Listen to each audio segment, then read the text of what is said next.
The transfer window rolls on, but the thing is, it isn't always about players that are currently under contract, primarily because players that aren't under contract right now are those that are free, and therefore clubs are all over them. Which means that, for example, Karl Darlow is potentially approaching a Leeds exit as a fairly significant rival club has reportedly put in a contract offer to sign him instead of staying at Leeds United. I'll get into that in a moment's time. Just a little bit of a quick note. There is a little bit of a story about Harry Wilson going around at the moment. I'm just going to do a little bit of due diligence on that before I actually cover it, because that conversation doesn't seem to be going away particularly. But I don't want to report everything on it right now, just making you aware. Also, if you haven't yet, I'd hugely appreciate you subscribing to the channel. About half of you haven't done so, and probably haven't realised, because YouTube is really good at feeding you stuff that you watch already, so you might have not realised that you've not pressed the nice subscribe button down there. Thank you very much. Anyway, diving into the Karl Darlow story. So, Karl Darlow made himself a very important part of the side last season, with Lucas Perry being initially the goalkeeper for the first chunk of the season, making a few mistakes as time went on, and Daniel Farke not wanting to make the same error as he did with Ilan Meslier.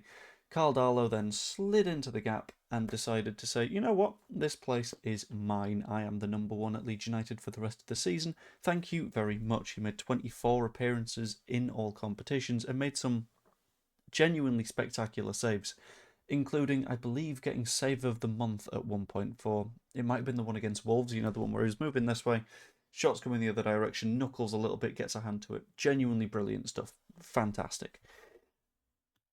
However, his contract is expiring on the 30th of June, which is a little bit of a dangerous thing, because if Leeds United want him to stick around, then they're going to want to give him an extension on that contract. And there has been a rumour that Leeds United have offered him that contract extension, but said rumours and reports from various different sources have all roughly come to a similar conclusion, that Leeds are offering him a 1-year extension on his deal. This potentially for a good few reasons, but there is now reportedly a rival bid that could potentially stump us, could blow us out of the water and cause a few little problems, that being from Tottenham Hotspur. Now, Spurs are in a bit of a weird situation at the minute. So they are a side that very clearly has a lot of talent.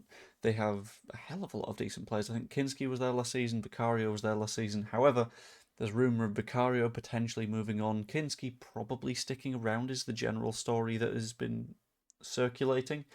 But if Vicario moves on, they're going to want a backup keeper. But as Spurs have probably noticed recently, having more than one very good keeper in your side is basically essential, because whenever they tried to flip and flop between Kinski and Vicario, things tended to go wrong for a couple of weeks at a time. That means that they are potentially looking at Karl Darlow and potentially able to offer us better terms. This being because they had Champions League football last season, they've got better commercial revenues than us, got better stadium revenues than us, which means that ultimately we don't have the wage budget that they do, which is potentially a little bit of a problem. And it's not just sort of the common sense side of me saying that we potentially have a little bit of a struggle here. It is also renowned leaker of Leeds United news on Twitter, FPLG23, saying this. There's, off the top of my head, not been a time that he's been particularly wrong about a piece of news, so I'm kind of tempted to believe his words when he says, and I'm just going to get the specific wording of the tweet up on my monitor. Apologies, I closed this by accident. I don't expect to see Karl in a Leeds shirt next season.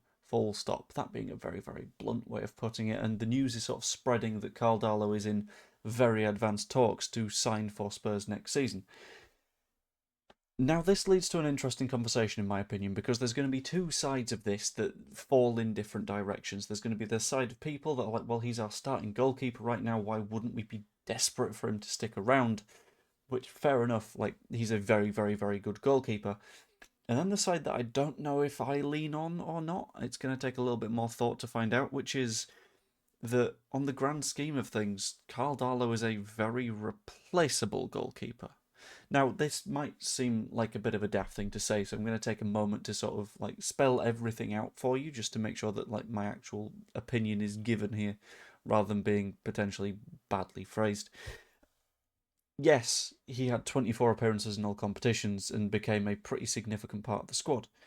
However, he is 35 years old, which means that you can't really make him a long-term goalkeeping option. At this point, if Karl Darlow stays and you have to offer him a 3-year contract to stick around, sure, cool, you've got him for another 3 years, but between the ages of 35 and 38, the average footballer has already dropped off, and goalkeepers can begin to drop off. You've got no guarantee about how they will do physically. Sorry, it's been a long day.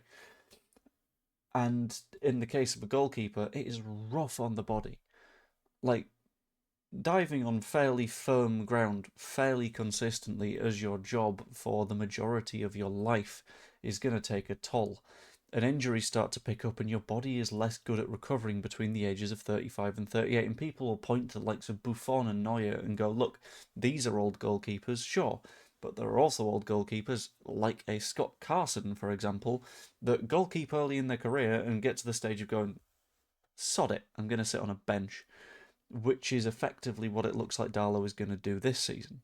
Because if he does go to Spurs, he won't be starting there, without a doubt. And when it comes to his quality, yeah, made some banging saves. I'm not going to doubt that for a moment. There was some fantastic stuff in there. However, if you have a look at the sort of deeper metrics, he conceded a goal and a half more than he should have last season, which, sure, you'll look at that and you'll go, yeah, but he made some brilliant saves, but that means he also made some errors, which means that we can probably do an upgrade on him. And I think that we will. Looking at our goalkeeping offering right now, yeah, Cairns is going to go, probably, unless we decide to keep him around as a spare. Meslier, already gone, we know this. Perry is going to be almost impossible to move on because PSR, squad cost ratio, whatever it is, it's going to be quite hard to get a profit on him, which means that Darlow is likely to be the guy to go. And we've had a lot of stories spreading around as well about Leeds looking for a goalkeeper. All of this, in my opinion, points in the direction of planning in the event that Darlow leaves, in the event that he takes the offer elsewhere, so we're not 100% in on him. And I think that's the right thing to do, in my opinion. Because when the question is just how replaceable is Karl Darlow at Leeds United, if you're asking me in the midst of a game of football where he's made a couple of brilliant saves, I'm going to say you can't replace him, he's fantastic. But in the cold, harsh light of day, or in this case, the cold, harsh light of 10:41 p.m. at night, because that's when I get a chance to record these, I'm probably going to say there are better goalkeepers to go for.